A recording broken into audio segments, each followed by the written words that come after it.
Israelis are keeping a close eye on the upcoming U.S. elections as the United States is expected to play a major role in helping to achieve a ceasefire and hostage release and in helping to arrange a new government in Gaza.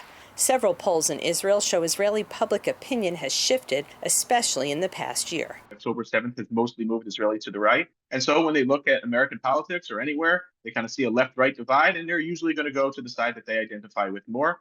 And that side would, in this case, be Donald Trump. More than 200,000 dual U.S.-Israeli citizens live in Israel, and many plan to vote in the U.S. election. The Jewish state has long enjoyed a special relationship with Washington, and since the start of the war against Hamas last October, the U.S. has passed legislation to send Israel $12.5 billion in military aid. Many Israelis remember former President Trump's bold actions in support of Israel during his first term in office. People say he moved the American embassy to Jerusalem.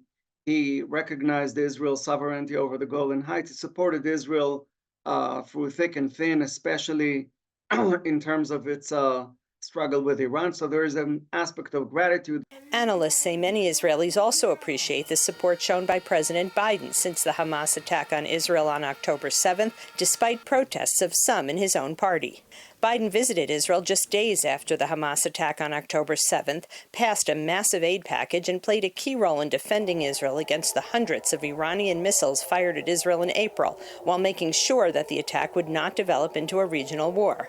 But the Biden administration's decision to withhold a portion of the U.S. arms shipments, fearing that their use in the crowded Gaza Strip would cause many civilian deaths in Gaza, caused tension with the Netanyahu government and influenced Israeli public opinion against him.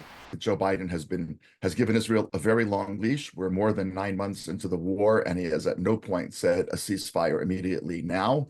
He's held up some 2,000-pound bombs that were going to be used, he thought, in urban areas that he didn't want to happen, but he's otherwise kept the flow of arms fairly consistent. While polls suggest Israelis want Trump to win the U.S. election, some Israeli analysts see a Trump victory as cause for concern. I'm not at all convinced that Trump's overall pro-Israeli attitude and pronouncements say much about the future. He can turn on a dime.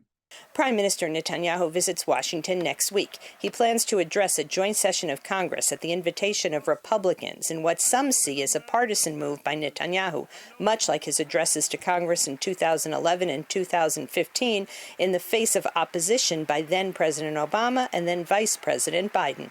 Linda Gradstein, VOA News, Jerusalem.